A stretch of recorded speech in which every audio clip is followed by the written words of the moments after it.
بسم اللہ الرحمن الرحیم۔ کوے کی حلت و اور حرمت، ننگے سر نماز پڑھنا اور خوف میں اذان۔ سوال نمبر 1، کیا کوے کا گوشت حلال ہے؟ نیز یہ تحریر فرمائیں کہ کون کون سے جانور اور پرندے حرام یا حلال ہیں۔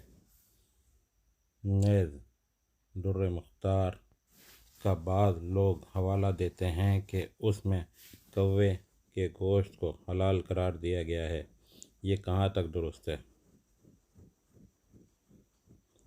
سوال نمبر 2، حالیہ بارشوں اور سیلاب کے دوران بعض لوگوں نے مکانوں کی چھتوں پر خوف سے اذانیں دیں، ایسا کرنا کہاں تک جائز ہے؟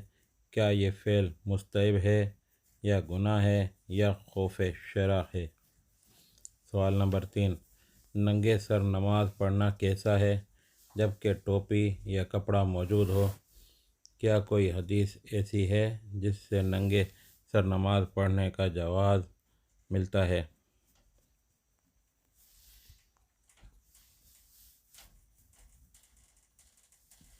جواب۔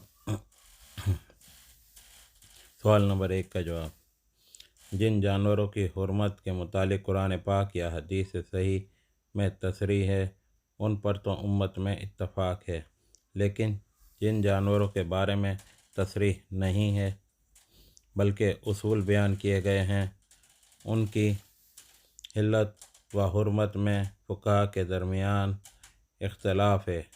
کوے کے گوشت کے متعلق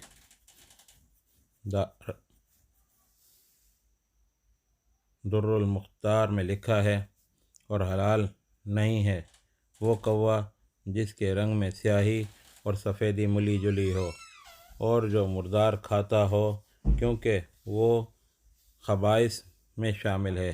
یہ بات مصنف یعنی صاحب تنویر الابصار نے لکھی ہے۔ پھر کہا ہے کہ خبیث وہ ہے جسے سلیم الطبع لوگ گندہ اور ناپاک سمجھتے ہیں۔ علامہ شامی نے رد المختار میں اس کی تشریح کرتے ہوئے لکھا ہے، ملے جلے رنگ یا سیاہ رنگ کے کووں کی 3 قسمیں ہیں۔ ایک وہ جو دانے چگتا ہے اور مردار نہیں کھاتا، وہ مکروہ نہیں ہے۔ دوسرا وہ جو مردار ہی کھاتا ہے، وہ مکروہ ہے، اور مصنف نے اسی کو ملے جلے رنگ کا کوا کہا ہے۔ تیسرا وہ جو کبھی مردار کھاتا ہے اور کبھی دانے چگتا ہے، مصنف نے اس کا ذکر نہیں کیا۔ وہ امام ابو حنیفہ کے نزدیک مکروہ نہیں ہے اور امام ابو یوسف کے نزدیک مکروہ ہے۔ رد المختار جلد 5 صاد 266۔ اسی کتاب میں مندرجہ بالا بحث کو آپ دیکھیں تو معلوم ہو جائے گا کہ کون کون سے پرندے حلال ہیں۔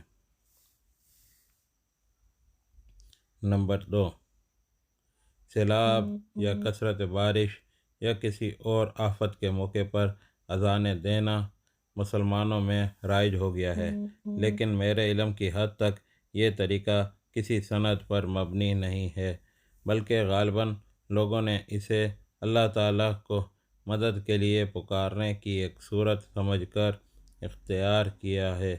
اگر لوگ اسے مشروع سمجھ کر کریں تو غلط ہے، اور اگر محض اللہ سے فریاد کرنے اور اس کی رحمت کو اپنی طرف متوجہ کرنے کی نیت سے کریں تو مباح ہے۔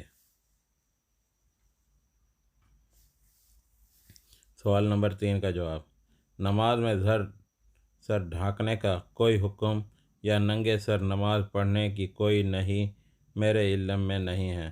البتہ یہ معلوم ہے کہ رسول اکرم صلی اللہ علیہ وسلم اور صحابہ کرام رضوان اللہ اجمعین عمامہ یا ٹوپی پہنے ہوئے ہی نماز پڑھتے تھے۔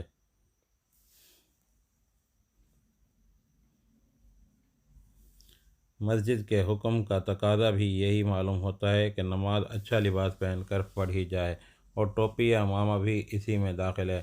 تاہم اگر کوئی شخص ننگے سر نماز پڑھے تو اس کی نماز ہو جائے گی۔